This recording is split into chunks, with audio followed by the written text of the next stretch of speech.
It's the Brad and John Show. Might help if I turn my microphone on. It is the Brad and John Show.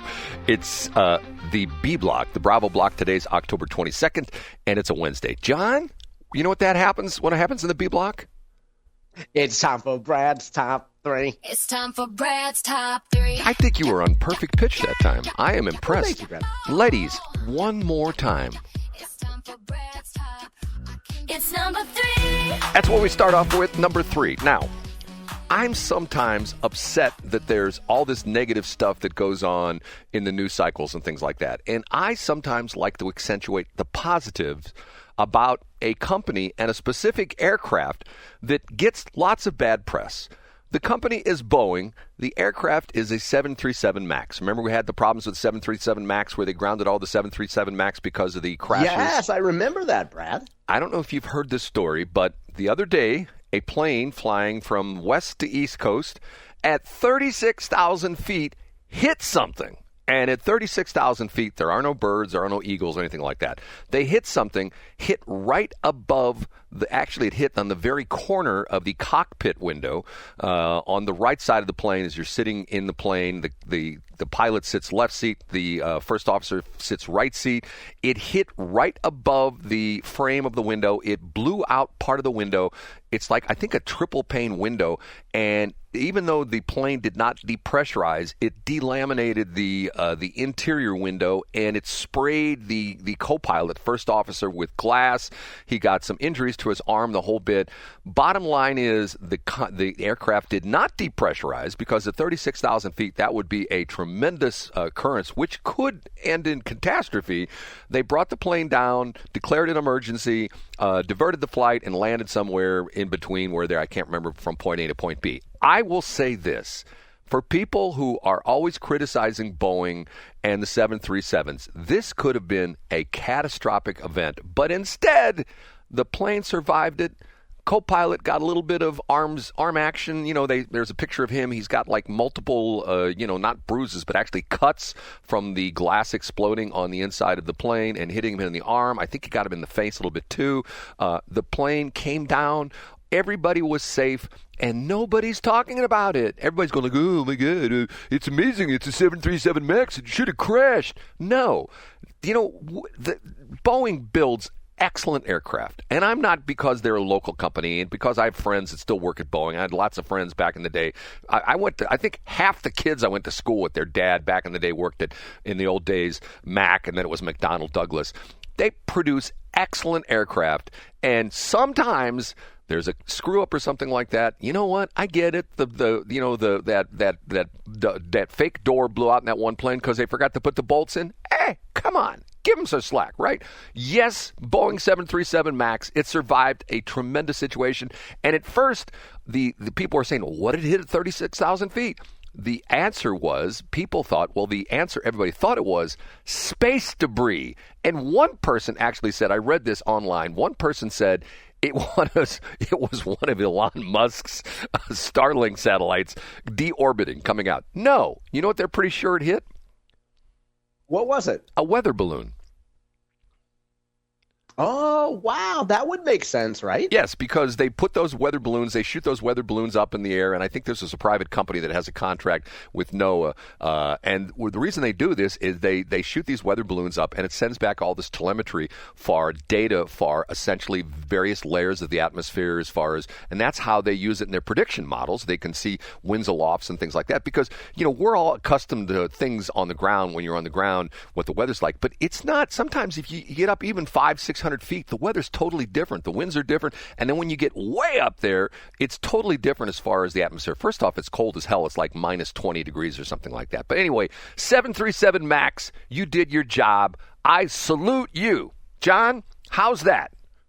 I love it. Boeing should be telling that story, shouldn't they, Brad? They should be advertising that more. I'm telling you, they should. They should be saying that. Okay, ready for number 2? Yeah, let's do it. It's time for Brad's number 2. It's time for Brad's number 2. I saw this story, and it got me hooked because of the fact I thought to myself, okay, this must be some Liberal Bubba. Okay, the story comes out of North Carolina. It's a guy, and he has a rafting company, some kind of a rafting company. He's in the tourist business, and and part of this business is his mom's house. Has his mom's house there, and his mom has a bunch of Trump banners, a bunch of pro-Trump banners in their front yard, attached to the front porch and things like that. So the guy has got lots of security cameras around. So he's sitting at home one night, and he notices that someone just pulled up. He gets an alarm on one of his cameras. Someone pulled up, and guy jumps out of the car and starts ripping down the Trump banners. So this guy, remember this is North Carolina, this guy grabs his rifle, walks out of his front porch, fires a couple rounds in the air, and essentially yells, "Hey, get out of here." And the guy jumps in his car. Just to scare him off, not to injure him, but to scare him off. Right. Fired a couple rounds in the air. And this is in a rural area.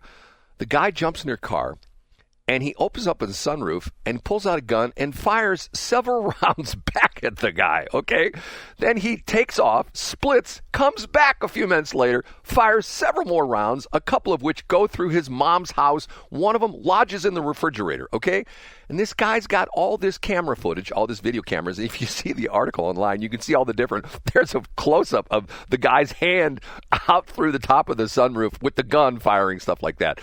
They got the license number, and they tracked the guy down. And keep in mind, this is in North Carolina. Okay, do you think this is like some Bubba? Do you think this is like some blue-haired, Antifa person? Yeah, I mean, who else would it be, Brad? An accountant from Atlanta. A guy is 38 years old. He's a CPA, lives in Atlanta. Why would he be there? He was on vacation. Oh, okay. And he was just, maybe he thought the rules don't apply. What happens in North Carolina stays in North Carolina. I guess. I mean, but if you've ever seen, there's a couple funny videos out there. The one guy, and I think this goes back to the 2016 election where the people kept stealing his Trump signs in his front yard. Have you ever seen this one? It's actual. It's not fake. It's a real video. And the guy puts one of those cattle fence things on it. You know what I mean? Like the cattle brush up against. You know what I'm talking about? Oh yeah, of course we do. Yeah, the electric fence. You know that from working with Monsanto. Yeah, the virtual fence. Yeah. Right. No, this is not a virtual fence. This is the actual a real fence. Yeah, it's a real fence. But yeah. they electrify it. You know, so the cattle don't. You know, the cattle rub up against it. They get shocked. He electrified his sign. And then there's another one where a guy kept putting signs in his front yard, and people would drive. He puts them right up by the street, and people drive up into his front yard, and they would hit the sign. So he puts nails. He puts a board with nails in front of the sign, in the back of the sign. So some guy drove into his front yard, knocked the Trump sign down, and blew out his tire. But I mean, the bizarre thing about it is a 38-year-old accountant from Atlanta. John, if all your political fury, all the different times you've been upset about politics, would you ever, rip somebody's campaign banners or their yard signs down, and then when they fired a couple rounds at you, would you fire back at them with your pistol that I know you carry in your car? Absolutely not. And just think of where you are mentally if you're stealing yard signs. I don't get it. I don't understand it. I'll never understand how petty can be about, how petty people can be about politics. It just, the rationale behind it, I think, is that there's no more effective advertising tool than a yard sign. I mean, it's not like you're going to go up on, it's not like you're going to do pirate radio and steal somebody's radio ads. Yes. You want to steal something that's effective. You want to steal a yard sign. Right. Who would do that? Who would steal a radio ad? Okay, you ready for number one? Yeah, give it to us, Brad. Okay, here's a good number one. And now, big finish, Brad's number. John, myself, was somewhat surprised at a picture I saw the other day of a track hoe, a commercial backhoe. Easy, Brad, easy. Tearing down part of the east wing of the White House. Have you seen this? Yeah, I did see something about this. On one hand, I've heard, Trump's talking about building the ballroom. Now, it does make sense because I'm not trying to be like a Trumper on this one, but The point that he made was if you have a big event at the White House, what do? And you've seen this before. They put up one of those big party tents. You know what I'm talking about, John? You've seen it probably. Yeah, I know exactly what you mean. Sometimes if you go into like fancy schmancy weddings, sometimes they have it outside and they have like the dinner outside in a park in the party tent and stuff like that. So Trump decided he's going to build a ballroom. Now, the interesting part of this is no government money. This is all private funding. I did not realize how quickly this thing had progressed to the point where they're tearing down the east part of the White House, which I believe, if I'm not mistaken, and I have to double check this, I think my dad told me about this. I believe the east wing of the White House was built by Franklin Delano Roosevelt in the late 30s, early 40s. I'll have to go back and check on that. But the point being is, yesterday I read this extensive article talking about how all the laws that President Trump has violated about tearing down this east wing of the White House and building his memorial ballroom, okay? And the interesting part of me, as I'm reading this, the more I read it, and it cited all these regulations, they has to have this, they have to have a board, there's the White House Preservation Board, and there's this board, and there's this board, and there's government agency, and the National Park Service is involved. I think to myself, okay, this is one time when I think Trump is just like, I'm just going to build a ballroom. And I'm like, you know what, dude, I'm with you. And I know people are going to go, I can't believe he said that. He's a Trumper. This is a perfect example of what's wrong with government regulation. You can't do squat anymore without government regulation. I mean, every single step of the way. Trust me, I know I've had situations. I've got a situation right now where I'm fighting 2 different county governments, not 1, but 2, and to the point where it's like, guys, just leave me alone. Let me do my thing. I'm running my radio station. Don't bother me. But yet, no, they got to get involved in this. But the article goes on to talk about how it's terrible, how he really is a king, how he's this terrible person. He does what he wants. And I'm thinking to myself, okay, it's not costing the government any money. He's doing this with private funds.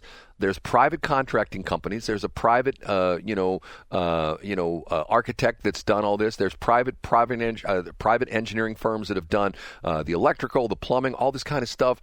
I say, do it. I say, what's wrong with this? John, your opinion on this? Yeah, I think the question is, putting aside the dictator and the fascist and the imperialist attitude, who's going to stop him from doing it? Well, that's the point, and the article was talking about, I think the article was timed, the article was published on Monday, and I think the article was timed as a refresher to the No Kings thing on Saturday. Look, he's doing whatever he wants. He's violating the law. He's doing this. He's doing that. He didn't do this. He didn't go before this board. He didn't get approval from this board. He didn't get approval from the National Park Service. He didn't do this. He didn't do that. He didn't get a building permit from Washington, D.C. Well, guess what? He doesn't need a building permit because it's a federal property. He doesn't need one, does he? Right, he doesn't. And that's the crazy thing about it is I can tell you the story. Well, I won't go there because of the fact I get myself in trouble in that one. But anyway, I'm thinking to myself, okay, it's not costing. So then the article talked about, okay, he's not using any government funds, but what are his cronies going to want who donated money to build the memorial ballroom? Okay, John, I will ask you this question. If you are John Combest, and let's say you run John Combest drone company, and you're making millions and millions of dollars by selling drones to the government, and if you donate money to the Josh Hawley campaign, what are you trying to get out of that, John? What are you trying to get out of that, John? I think, number one, you're looking for good government and the value of Josh Hawley. But maybe you want to have an open line of dialogue with Josh Hawley, and maybe sometime down the road, that relationship could lead to government contracts. Do you think, John? You think that's the way it works? Maybe. That's the way it works. Okay, that's the end of my top 3. We still have 2 more minutes. Yesterday. Yeah, I think you should. I think this would be a good time. I love when you have a hard stop because that keeps you going on for 12 minutes about a topic. Don't you have an HOA story you haven't shared before, Brad? No, but I want to talk about the guest we had on yesterday, Mike Ehlmann. And the article you sent me, this is out of the Missouri Scout. This is one of your, you like this guy. What's this guy's name? Dave Drebus. Yeah, I've known Dave for a quarter century. Can I just read this real quick? It's only 3 paragraphs. Ahead. Rumorville Elam Inn, ? One Mo Scouter tips that St. Charles County Executive Steve Ehlmann was at Catherine Hanaway's swearing-in event and telling folks that he's, quote, definitely running again. What it means, if Ehlmann officially reverses course and decides to run, that will probably give us a three-way Republican primary. Mike Elam would presumably drop out. He said that yesterday on the show, but I don't see Jason Law backing out, and Bill Eigel is likewise full steam ahead. Ehlmann had basically no cash on hand on last quarter. It's interesting because John said, we gave the campaign report, you sent that to me, and John said, since he has no money, that means he's not running. Isn't that what you said, Yeah, John? that's exactly what I said. I don't waver on the things I say here, Brad. And when given the information, like the like the facts of fundraising, it certainly has showed that Steve Ehlmann he certainly hasn't decided that he's running, and he hasn't put any money into his campaign. Last paragraph says... And Brad, remind me, did Steve Ehlmann confirm this with Dave, or is this Dave reporting what he heard? This is Dave reporting what he's heard. Okay. That's right. So you're declaring that I'm wrong about this, but Steve hasn't announced yet, right? Let me finish this last paragraph, and then I'll tell you. Okay. Ehlmann had basically no cash in hand last quarter, but he has $1 million in name ID, having served as county executive for 2 decades. Okay, I do agree with that. I mean, don't you agree with the fact that people in St. Charles County, if they are really honest, they have to say, okay, things have been cooking along, the county's growing, things are good, law enforcement's good, crime's low, schools are relatively good, except for the crazy crap that goes on in Francis Hall with the superintendents and the superintendent crap out there in Wentzville. But other than that, things are good in St. Charles County. Don't you think, John? I think a lot of people are really happy with the direction that St. Charles County is, particularly when you compare it to the alternative. Right. Do you compare it to St. Louis County? You don't want to live there. Obviously St. Louis City isn't an option. So what you're saying is the steady hand argument, let me continue to do this for 4 more years.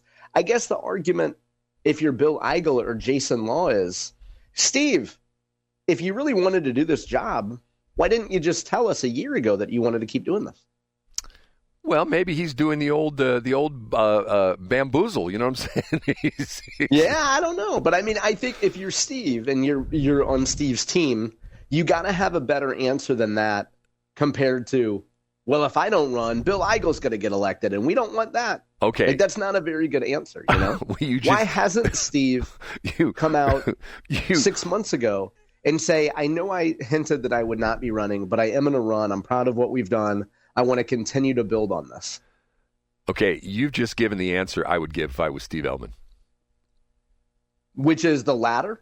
No, the answer, if someone asked me, okay, I'm Steve Ehlmann. Ask me why I didn't. Let's say, why didn't you announce sooner, Steve? Let's say on Friday I'm Steve Ehlmann, and I got you. Say the Bill Eigel thing, Brad. Why? Hey, proverbial Steve. Why didn't you tell us sooner that you're running? Good question. Thank you very much, reporter John Combest. Why did I not tell you? Because I wanted to essentially show you how crazy Bill Eigel is, and that if you elected him, the county would go to hell in a handbasket. And you think HOAs are bad? Bill Eigel would impose all sorts of laws on all of us, and he would essentially make us fly American flags in each one of our front yards, and he would have that Nick Schroer guy be his assistant, and they would take over the county, and they would essentially make everything worse because that's the way Bill Eigel does things. How's that, John? I think if you're Steve, that's fantastic, Brad. Excellent job. No, you can tell that you've been around Steve for many years. That was a spot-on impression. And also, if you're Steve, you know that when you go to Jeff City and you start telling people, oh, I'm running, oh, I'm in, oh, I'm tired of waiting for Jason to get out of this race and support Mike, I'm going to run. You know that there's about 20 people standing around you that have their phone out that are texting Jake Croson and Scott Fawn and Dave Drebus and saying, Ehlmann's in. I just heard he told Teddy Tiddlywinks that he's definitely running. You got to put that in your newsletter tomorrow. I'm a good friend of Teddy, by the way, and Teddy would probably say that. You would be. You seem like a guy that would be friends with a Ted. Okay. All I'll say is, I don't want to get myself in trouble. I have an inside source, and I already know the answer. But I'm not going to say. Oh, yeah? Are they going to support Brad Hildebrand for county exec? Well, I will say this. I've already launched my Brad Hildebrand for County Executive campaign where I'm going to get rid of, unlike Bill Eigel, who was selective about the taxes he's going to get rid of, I'm going to get rid of all taxes. Everything. Every tax. Every single tax. I don't care. Even sales tax. Sales tax, it's all going away. The sales tax, well, the only problem is I can't get rid of state sales tax, but I can get rid of all the county sales tax. It's going to zero. It's going to be like tax-free, August tax-free days in August. It's going to be like that 365 days a year, and in leap year, it'd be 366 days a year. And I will essentially say this. I will put in, next to the county government center, I will put in a new banquet hall where we can have all sorts of things going on, and that will be paid for by private funds. But the problem is, if Steve Ehlmann decides that he's going back in the race, I will back out as long as Mike Elam does as well, too. We'll both back out. So that'll be the situation. What do you think, John? What a plan, Brett. I thought there was already a top-notch banquet hall in Labadee. Is it right next to an award-winning restaurant, though? John listens to the station. Thank you very much. Okay, we have to take a break.